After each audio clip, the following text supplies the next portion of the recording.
बिस्मिल्लाहिर्रहमानिर्रहीम। अस्सलाम वालेकुम। नाज़रीन, सुप्रीम कोर्ट का फ़ैसला बहुत ही शफ़क़त अमेज़ है और परवेज़ इलाही साहब को किसी किस्म की परेशानी का सामना न करना पड़े, इसलिए उनको वज़ीर आला बनाने का ऐलान करने के साथ साथ ये हुक्म भी दिया गया कि गवर्नर 11:30 बजे से पहले पहले इनसे हलफ़ लें। अगर वो न लें तो सदर साहब लें। चलिए, मसला हल हो गया। वज़ीर आला साहब गवर्नर वज़ीर आला बन गए परवेज़ इलाही साहब।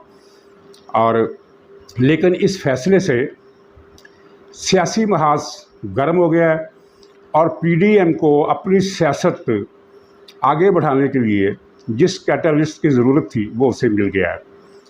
मुलाज़ा फरमाइए कि 4 दिन की ताख़ीर से ये फ़ैसला हुआ है। हालांकि ये फ़ैसला 22 तारीख की रात को 12:30 बजे के बाद किसी वक्त भी सुनाया जा सकता था, क्योंकि 12:30 बजे PTI ने रिट दायर कर दी थी, दरख्वास्त दायर कर दी थी, जो फौरी तौर पर वसूल की गई।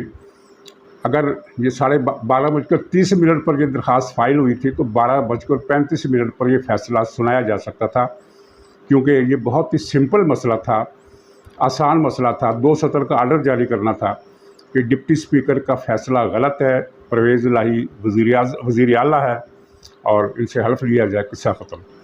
लेकिन 4 दिन तक ताख़ीर की गई, जिसकी वजह से सियासी फ़ज़ा में बेयकीनी बढ़ी और डॉलर की कीमत कहीं से कहीं पहुंच गई। लेकिन बदकिस्मती की बात यह है कि बेयकीनी ख़त्म नहीं होगी, सिर्फ ये है कि बहरान ने एक नया रुख इख्तियार कर लिया है और हुकूमत का मौक़िफ़ ज़ाहिर है, वो कुछ सख्त फ़ैसले करेगी।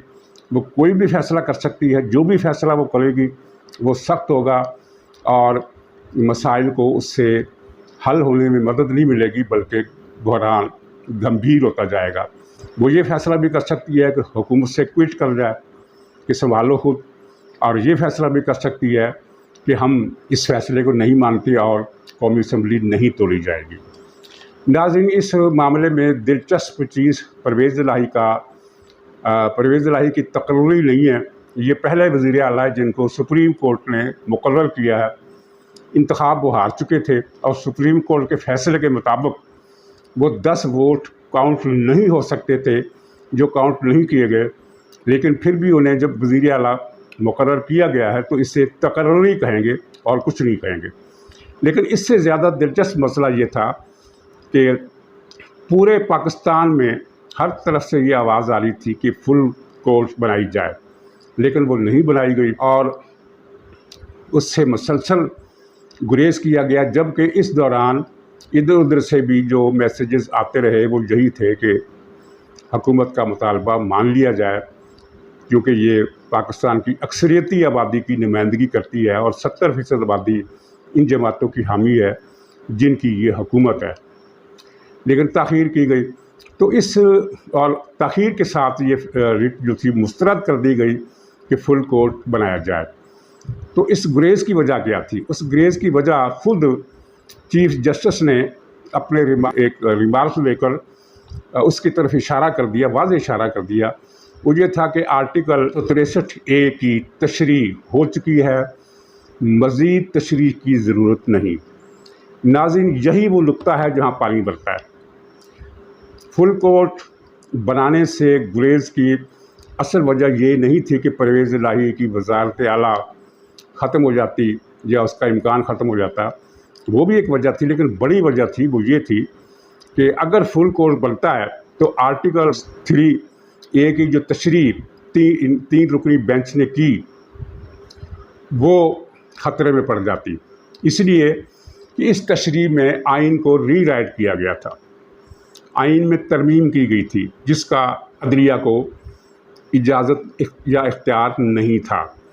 तो अगर फुल कोर्ट बनता तो ये तशरीह कलअदम हो जाती, और तशरीह कलअदम हो जाती तो खुद ब खुद हमज़ा का जो पहला इंतखाब था, ये तो रन अप इलेक्शन था ना जो कलअदम हुआ है, जो पहला इंतखाब था वो बहाल हो जाता। इसलिए कि आइन के मुताबिक अरकान को डिफेक्शन की इजाज़त है, यानी वो डिफेक्शन कर सकते हैं, वोट ले सकते हैं, उनका वोट गिना भी जाएगा।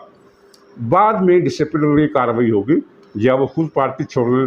2 ऑप्शन है उसके पास, या खुद पार्टी छोड़ ले या पार्टी का हेड اس کے خلاف ریفرنس دائر کر کے یا لیٹر جاری کر کے الیکشن کمیشن سے اسے ڈی سیٹ کرا دے. دونوں آپشن اختیار کیے جا سکتے ہیں، اور یہی برطانیہ میں بھی ہے جس کی مثالیں سماعت کے دوران جج صاحبان دیتے رہے. برطانیہ میں تو یہ بھی ہے کہ ججوں کے کنڈکٹ کا پارلیمنٹ جائزہ لیتی ہے، اور یہ وہ بات ہے جو اس سے پہلے پاکستان میں کبھی سامنے نہیں آئی تھی. لیکن اب ایک بہت اہم ڈیولپمنٹ کے ذریعے فرحت اللہ بابر نے، پیپلز پارٹی کے رہنما ہیں اور پیپلز پارٹی کا تھنک ٹینک بھی تصور ہوتے ہیں، انہوں نے یہ تجویز دی کہ سپریم کورٹ کے ججوں کے اختیارات آئین کے مطابق کیے جائیں. نیز یہ ہے کہ ان کی ریٹائرمنٹ کے بعد انہیں کسی عہدے پر نہ لگایا جائے، تاکہ کیونکہ یہ ہوتا ہے کہ بعد میں سیاسی اپوائنٹمنٹ کے لیے وہ کسی ایک سیاسی جماعت کو خوش کرنے کے لیے غلط فیصلے دیتے ہیں. تو اس ٹویٹ کی بلاول بھٹو نے، جو پیپلز پارٹی کے چیئرمین ہیں، فوراً تائید کی اور اسے ری ٹویٹ کیا، اور یہ بھی کہا کہ اب فیصلہ کرنے کا وقت آ پہنچا ہے.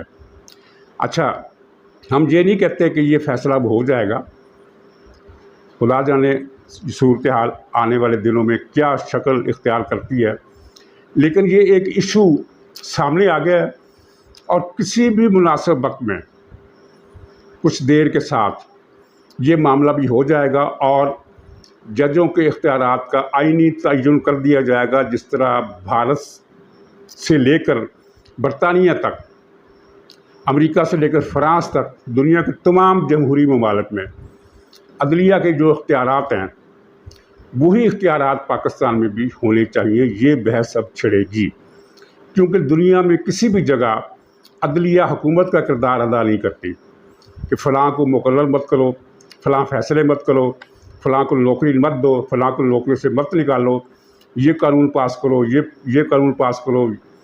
یہ جتنے بھی اس طرح کے احکامات ہیں دنیا میں عدلیہ کی طرف سے نہیں آتے. عدلیہ صرف مقدمات کا فیصلہ کرتی ہے، اور جو آئینی عدالت ہے وہ آئینی قضیوں کا فیصلہ کرتی ہے.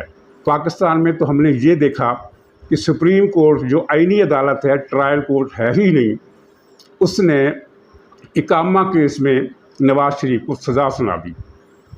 اقامہ کیس یا پاناما کیس جائز ہوتا یا ناجائز ہوتا، اس بحث سے قطع نظر اس کا فیصلہ نچلی عدالت سے آنا چاہیے تھا، اور اثاثے ڈکلیئر نہ کرنے کا جو مسئلہ ہے وہ بھی الیکشن کمیشن کو کرنا چاہیے تھا. سپریم کورٹ فیصلوں پر اپیل سنتی ہے، فیصلے خود نہیں دیتی. کسی مقدمے پر کسی کو سزا دینے کا اختیار سپریم کورٹ کا نہیں ہے جب تک وہ ماتحت عدالت سے نہ ہو کر آیا ہو. سپریم کورٹ از خود صرف آئینی معاملات پر یا حکومت کے کسی بہت بڑے مس کنڈکٹ پر از خود نوٹس لے کر کارروائی کر سکتی ہے. دیگر مقدمات میں اگر وہ از خود نوٹس لے تو فیصلہ وہ خود نہیں کرتی، بلکہ متعلقہ عدالت کو وہ ریفر کر دیتی ہے کہ اس کیس کا فیصلہ کرنا چاہیے. لیکن پاکستان میں جو کچھ 2014 کے بعد سے ہو رہا ہے، بلکہ حقیقت میں بہت عرصے سے، کئی اشروں سے ہو رہا ہے. 2014 کے بعد کا زمانہ جو تھا وہ یہ تھا کہ تیز رفتار ہو گئے معاملات، اور عدالتوں نے، یعنی جوڈیشل ایکٹیویزم جسے نام دیا گیا ہے، اس کے تحت تقریباً حکومت کے معاملات اپنے ہاتھ میں لے لیے. تو یہ فرحت اللہ بابر کا ٹویٹ اور بلاول کی طرف سے اس کی تائید، اور اس میں ایک فکرے کا اضافہ کہ اب فیصلوں کا وقت آ چکا ہے، کچھ کرنے کا وقت آ چکا ہے، یہ بہت اہم ڈیولپمنٹ ہے جو آنے والے دنوں میں اس کے اثرات ہمیں نظر آئیں گے. اور جو سیاسی میدان ہے، جیسے کہ میں نے کہا، وہ بہت گرم ہو گیا ہے. اب آر یا پار کسی بھی طرف ہو سکتا ہے، بحران حل نہیں ہوگا. بحران پیدا کرنے والے بھی پریشان ہیں، جو نیوٹرل ہیں وہ بھی پریشان ہیں، اور یہ بھی واضح ہو گیا کہ موجودہ حکومت کو سسٹم کے اندر سے کوئی تائید حاصل نہیں ہے. انہیں صرف اس لیے گوارا کیا گیا کہ ڈالر مہنگا کر لو، پیٹرول کی قیمت بڑھا دو، کچھ اور مشکل فیصلے کر لو، اس کے بعد قصہ پاک، اور سسٹم کے اندر سے ان کی کوئی حمایت نہیں ہے. لیکن ناظرین، یہاں میں تھوڑی سی وضاحت کر دوں کہ صورتحال جو فیصلہ ساز تھے ان کے قابو میں بھی نہیں رہی. अब जो भी फैसला करना होगा वो उसी सूरत काबिल अमल होगा जब